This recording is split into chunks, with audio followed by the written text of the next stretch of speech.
नमस्कार, आपलं सर्वांचं ज्ञानदीप अकॅडमी मध्ये स्वागत आहे. मी सुचेंद्र देशमुख. आज आपल्याला एक महत्त्वाचा प्रश्न बघायचा आहे. हा प्रश्न यूपीएससी मेन्स मध्ये विचारण्यात आलेला आहे. प्रश्न आहे एससीओ संदर्भामध्ये. प्रश्न काय म्हणतोय, तर एससीओ चे लक्ष्य, एससीओ म्हणजे काय, तर शांघाय कोऑपरेशन ऑर्गनायझेशन, याचे लक्ष्य व उद्दिष्ट यांचे गंभीरपणे परीक्षण करायचे आहे आपल्याला.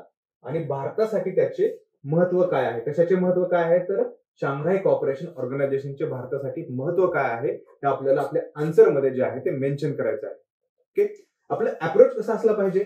सर्वात प्रथम आपण एससीओ बद्दल थोडक्यात, एससीओ जे आहे शांघाय कोऑपरेशन ऑर्गनायझेशन, त्याच्याबद्दल थोडक्यात आपल्याला परिचय द्यायचा आहे. त्याच्यानंतर एससीओ चे एम आणि ऑब्जेक्टिव्ह जे आहेत ते सुद्धा आपल्याला इथे आव्हाने जे आहेत ते स्पष्ट करायचे आहेत. आणि त्यानंतर भारतासाठी एससीओ चे महत्व काय आहे ते आपल्याला आन्सर मध्ये जे आहे ते मेन्शन करायचं आहे. आणि एससीओ च्या सदस्यत्वाचे फायदे जे आहेत ते भारतासाठी हे सुद्धा आपल्याला मेन्शन करायचं आहे. ओके, यानंतर आपण परिचय म्हणजे आपण जे इंट्रो लिहितो त्या इंट्रो मध्ये काय घेणार आहोत, तर एससीओ शांघाय कोऑपरेशन ऑर्गनायझेशन काय आहे. ओके, यामध्ये दोन प्रकारे आपण परिचय किंवा इंट्रो देऊ शकतो.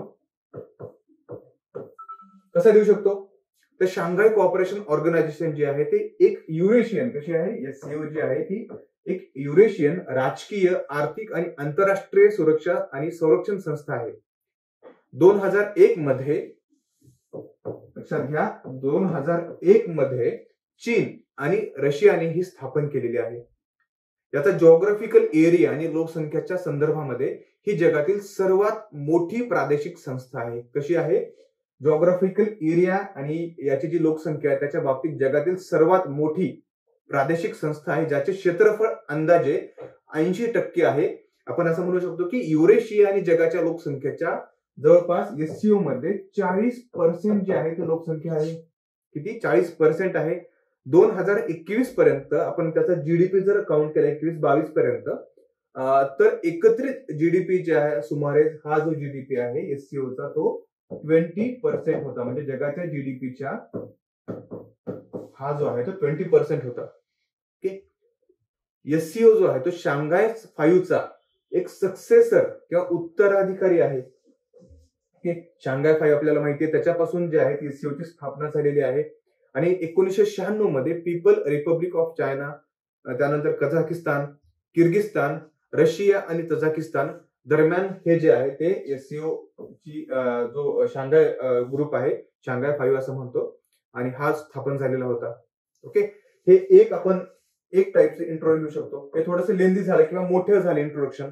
आता याच्यामध्ये आपण एक शॉर्ट मध्ये सुद्धा लिहू शकतो की डायरेक्टली आपण असं लिहू शकतो की 2001 मध्ये स्थापन झालेली जी एससीओ आहे, शांघाय कोऑपरेशन ऑर्गनायझेशन आहे, ही एक युरेशियन राजकीय, आर्थिक आणि लष्करी संघटना आहे, ज्याचे उद्दिष्ट या प्रदेशामध्ये शांतता, सुरक्षा आणि स्थिरता राखणे हे आहे. भारत 2017 मध्ये कधी बनलेला आहे, तर लक्षात घ्या 2017 मध्ये एससीओ चा सदस्य बनलेला आहे. ओके, कसं बनलेला आहे, तर स्थायी सदस्य. ओके, म्हणजे भारत हा एससीओ चा स्थायी सदस्य 2017 मध्ये बनलेला आहे.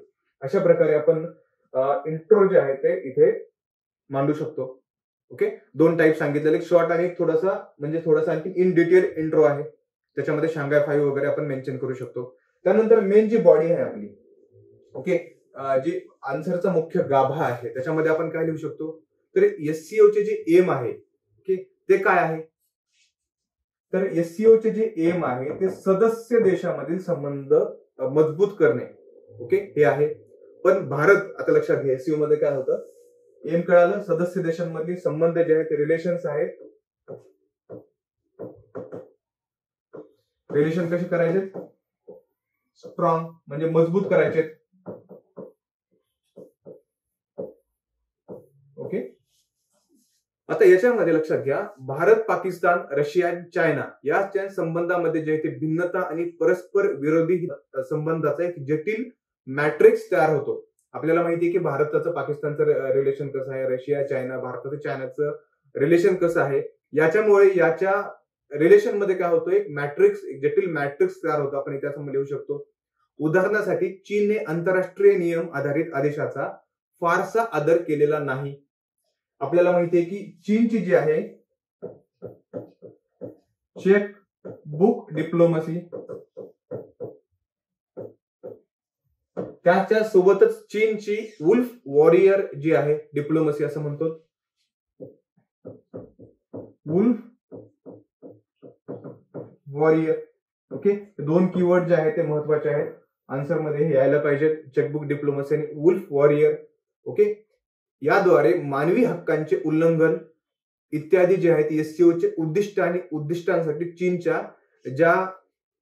चीनची जी वचनबद्धता आहे त्याच्यावरती हे जे आहेत अशा प्रकारच्या डिप्लोमसी चीनच्या जे पॉलिसी आहेत याच्यावरती प्रश्न उपस्थित करतात. ओके, शिवाय आर्थिक सहकार्याच्या नावाखाली चीनने एससीओच्या माध्यमातून आपले बेल्ट अँड रोड इनिशिएटिव्ह असं म्हणू शकतो, BRI जो आहे बेल्ट अँड रोड इनिशिएटिव्ह, हा सुद्धा चीन आर्थिक उद्दिष्टांसाठी हा प्रकल्प जो आहे तो पुढे रेटतो आहे. त्याचप्रमाणे एससीओ प्रादेशिक शांतता, सुरक्षा आणि स्थैर्याचे रक्षण करण्याचा प्रयत्न करते. कुठली? ही जी एससीओ आहे, शांघाय कॉपरेशन ऑर्गनायझेशन असं म्हणू शकतो आपण. परंतु चीन जो तैवान, हाँगकाँग आणि लडाखमध्ये किंवा रशिया जे आहे ती युक्रेनमध्ये आणि पाकिस्तान जम्मू काश्मीरमध्ये प्रादेशिक शांतता, सुरक्षा आणि स्थिरता जे आहे ते अस्थिर करत आहेत असं आपण इथे म्हणू शकतो. ओके, यानंतर आपण पुढच्या पॉइंट मध्ये असं लिहू शकतो की डायरेक्टली आपण इथे मेन्शन करू शकतो की जी एससीओ आहे, ओके, हा भारताच्या मल्टी अलाइनमेंट म्हणजे आपण त्याला बहुसंरेखन असं म्हणतो, मल्टी अलाइनमेंट आणि स्ट्रॅटेजिक ऑटोनॉमी. काय म्हणतात? मल्टी अलाइनमेंट आणि स्ट्रॅटेजिक ऑटोनॉमी. and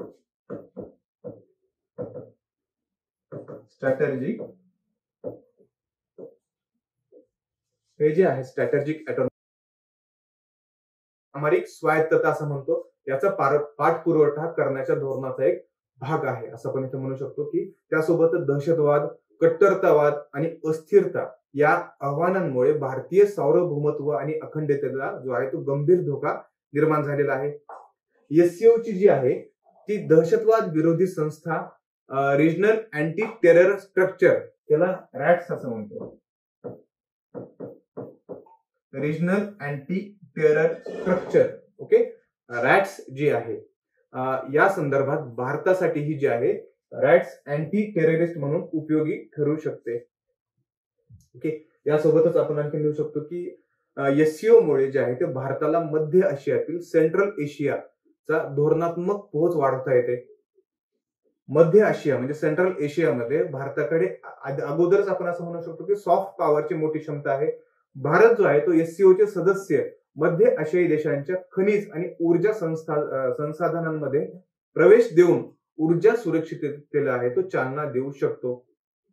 एससीओ मध्ये जी भारताची उपस्थिती आहे, शांघाय कॉपरेशन मध्ये भारताची उपस्थिती ही मोठ्या युरेशियन प्रदेशाशी आणि इन्स्टॅक जे आहे आपण INSTC असं म्हणतो, INSTC. ओके, हे काय आहे तर international north south transport corridor, याच्याद्वारे युरोपाशी जोडण्याच्या भारताच्या उद्दिष्टात जे आहे हे मदत करेल असंही आपण म्हणू शकतो. त्यानंतर एससीओ सदस्यत्वामुळे भारताला सध्या दक्षिण आशियाई प्रदेशात जो बॉन्ड जो म्हणजे दक्षिण आशियाई प्रदेशामध्ये जो भारताचा बॉन्ड आहे हा एक प्रमुख पॅन एशियन प्लेयर किंवा पॅन आशियाई खेळाडू बनण्यास मदत होईल. एससीओ शिक्षण, वैद्यकीय किंवा पर्यटन इत्यादी क्षेत्रामध्ये या सर्व सहकार्याच्या माध्यमातून लोक ते लोकल म्हणजे पीपल टू पीपल इंटरॅक्शन वाढवण्यात महत्वाची भूमिका जी आहे ती एससीओ काय आहे, people to people interaction, SCO ही बजावू शकतो. ओके, यानंतर आपण बघितलेलं आहे की इथे पाहिलेलं आहे की भारतासाठी एससीओचे महत्व काय आहे ते आपण थोडक्यात इथे मेन्शन केलेलं आहे. आता यानंतर आपण इथे असं मेन्शन करू शकतो की आपल्या कन्क्लुजन मध्ये, निष्कर्षामध्ये, की एससीओ जे आहे ते भारताच्या या प्रादेशिक देशांसोबतच्या संबंधामध्ये अर्थव्यवस्था, सुरक्षा धोरण, गुंतवणूक, व्यापार, कनेक्टिव्हिटी, ऊर्जा आणि क्षमता निर्माण करणे यासारख्या क्षेत्रात संबंध वाढवण्यासाठी प्रचंड क्षमता आहे. ओके, आपण इथे म्हणू शकतो. आणि या संघटनेला चीन आणि पाकिस्तान जे आहे यांच्या भूमिकेमुळे एससीओ मधून भारताला मिळणारे फायदे हे मर्यादित असतील. कारण आपण बघितलेलं की चायना आणि पाकिस्तान जे आहे ते नेहमी भारताच्या काय अपोजिट मध्ये स्टँड घेत असतात. ओके, यासोबतच आपण इथे असं म्हणू शकतो की भारतीय मुत्सद्देगिरी प्रतिस्पर्ध्यांशी कसा व्यवहार करते यावर सकारात्मक परिणाम जे आहेत ते एससीओ चे अवलंबून असतील.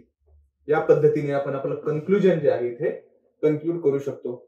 म्हणजे खूप आपण एक छान एक सुंदर असं कन्क्लुजन लिहून आपण आपलं आन्सर जे आहे ते इथे एंड करत आहोत. ओके, प्रश्न दिसायला सिंपल आहे, पण याच्यामध्ये अनेक पैलू जे आहेत आपण इथे इन्क्लूड केलेले आहेत.